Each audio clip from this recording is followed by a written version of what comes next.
ఆడవిల్ల లేని సాగు సావరాదు, ఆడవిల్ల లేని సాగు సావరాదు, సొన్నాయి లేని పెళ్లి ఏరాదు. నాకు మాత్రం 7 మంది కొడుకులు పుట్టిర్రు.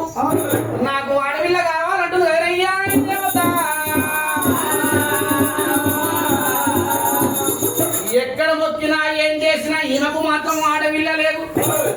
భర్త చేసిన పాపాలు భార్యకు తాకుతాయి, భార్య చేసిన పాపాలు భర్తకు తాకుతాయి. నాకు ఆడవిల్ల కావాలని చెప్పేసి కనిపించిన రాయికల్ల మొక్కింది, కనిపించిన గుడికల్ల మొక్కింది. ఎక్కడ మొక్కినా ఏం చేసినా మీకు ఆడవిల్ల సంతానం లేదు. ఎందుకనంగా మద్దప్పి గౌతుండు మర్రి కొట్టిండు.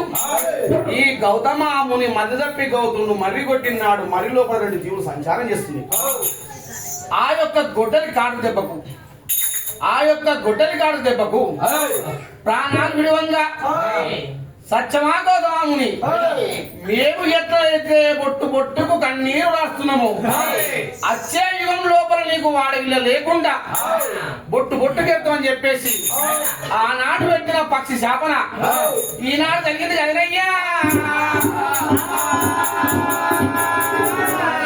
ఏది ఏమైనా కానీ నాకు ఈ కొడుకులు వద్దు, నాకు ఒక బిడ్డ కావాలని చెప్పేసి ఆ యొక్క ప్రార్థన చేసేవరకల్లా ఆమెకు తెలిసిన వాళ్ళు ఏం చేసి శ్రీశైల మల్లికార్జున స్వామి గుళ్ళు ఇట్లా నువ్వు శుద్ధి చేసినట్టయితే, శ్రీశైల మల్లికార్జున స్వామి గుళ్ళు నువ్వు శుద్ధి చేసినట్టయితే కాకులమైన కాబట్టి వికారమైన కాబట్టి ఆ యొక్క గుడి రడగప్పు బెడగప్పు వాసనతో ఉంటది.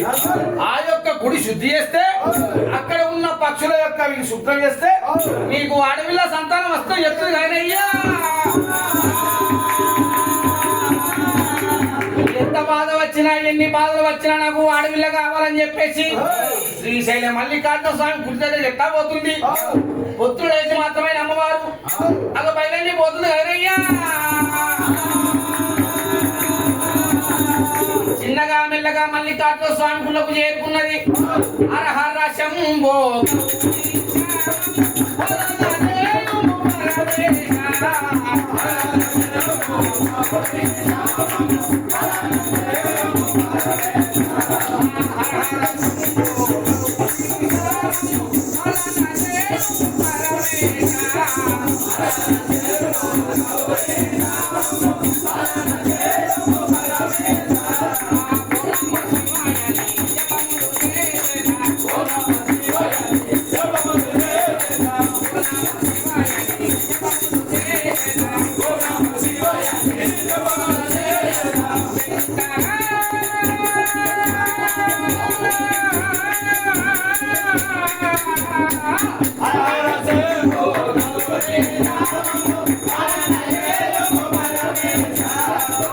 శ్రీశైల మల్లికార్జున స్వామి గుళ్ళకు చేరిన తర్వాత ఆ యొక్క బోలాశంకర హరినామ సంకీర్తనలు ఎప్పుడు చేసిందో ఆమె తపస్సు మెచ్చి బోలాశంకర ప్రత్యక్షమైంది కదయ్యా.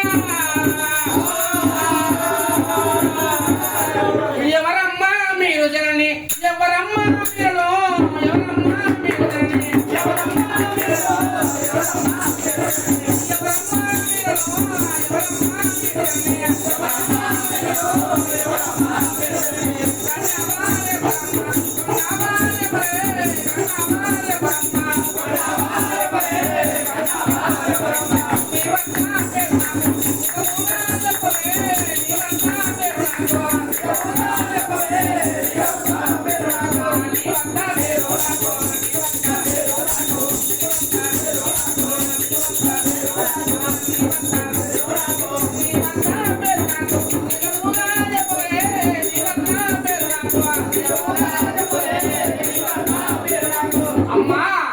మీరు, ఎవరో తల్లివి, ఇంత బాధ నీకు ఎందుకు వచ్చింది? శ్రీశైల మల్లికార్జున స్వామి గుళ్ళు శుద్ధి చేయాలంటే మామూలు తరం కాదు.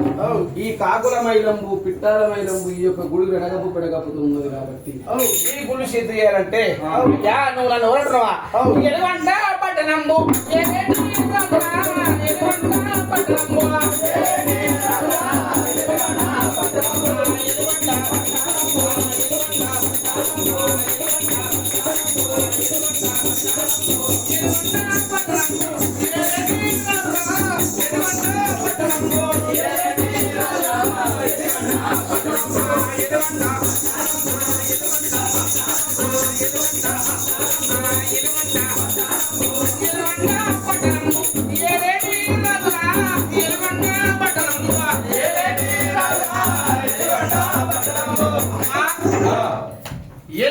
పట్టణం ఏలేటి రాజు సత్యం ఆగవుతుంది.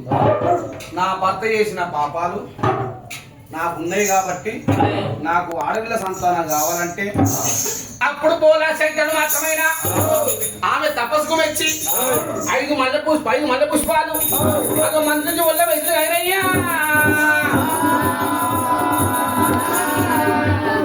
ఎప్పుడైతే 5 మల్లె పుష్పాలు మంత్రించి వదిలేసరికల్లా ఆ యొక్క మన ఆజమాదేవి సంబరపడుకుంటా బయలుదేరిపోతుంది అయినయ్యా. ఈమె యొక్క పేరు పెట్టాలంటే నీలముని పాలముని పంచముని జగముని జపముని జపాతాపముని అందరికన్నా చిన్నవాడు రేణుగా ఎల్లమ్మ భర్త జమదగ్గిముని. ఈ ముళ్ళతోడు ఒక అడవిలో పుట్టింది. ముళ్ళతోడ పుట్టినది ముచ్చపు సరిదేవి.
ముళ్ళతోడ పుట్టింది ముచ్చపు సరిదేవి. నోమంగా పుట్టింది నోము సరిదేవి. దానంగా పుట్టింది దానం సరిదేవి. పుణ్యాన పుట్టింది పుణ్యపు సరిదేవి.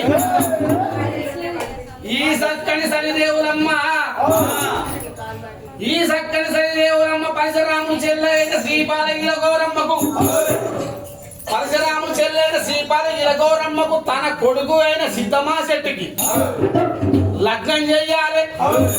ఈ యొక్క మేనరికం బంధాన్ని ఎవరు వదులుకోరు. నా యొక్క తమ్ముని ఆస్తి నేనే తినాలి, నా అక్క ఆస్తి నేనే తినాలి అని చెప్పేసి మాత్రమైనా ఆ యొక్క చక్కని సందేవులమ్మ అది పండాగ మండుతుంది కదయ్యా. ఏది ఏమైనా మేనరికాన్ని కలుపుకోవాలి. ఇప్పుడు ముగ్గురు బామ్మలు వచ్చినట్టు అయ్యా ఈ పరశురాముని చెల్ల శ్రీపాలయ్యలో గిలగోంలో ఇయ్యాలంటే ఆయన సీనన్నంత మొండోడు, నమ్ముతే పానం ఇస్తాడు. అసలు మనిషి సీనున్నా అయితే తనకి వెయ్యాలంటే ఈ చక్కని సందేవులమ్మ చక్కగా పోయిందా మేనత్తని గుర్తుపడతాడు. ఎవరు చెప్పేది మీకు ఇంత క్లియర్గా ఇంత గంభీరంగా ఉన్న కాదు, గంభీరంగా గొప్పం కాదు. చెప్పిన విరుద్ధం క్యాచ్ చేయాలి కదా. పరశురాముడు చెల్లైన శ్రీపాల ఇలగౌరమ్మకు తన కొడుకు అయిన సిద్ధమాశక్తికి లగ్నం చేయాలంటే అమ్మవారు మాత్రమైన మైసామారి పట్టం పోవాలి. ఇప్పుడు చిన్న పట్టం వేయడం ఎక్కడికి వచ్చినాము? కొండాపురికి వచ్చినాము. కానీ మనం ఆయన ఆడికి రాడు కదా. ఆడికి రావాలంటే చిన్నగా మెల్లగా ఆ యొక్క చక్కని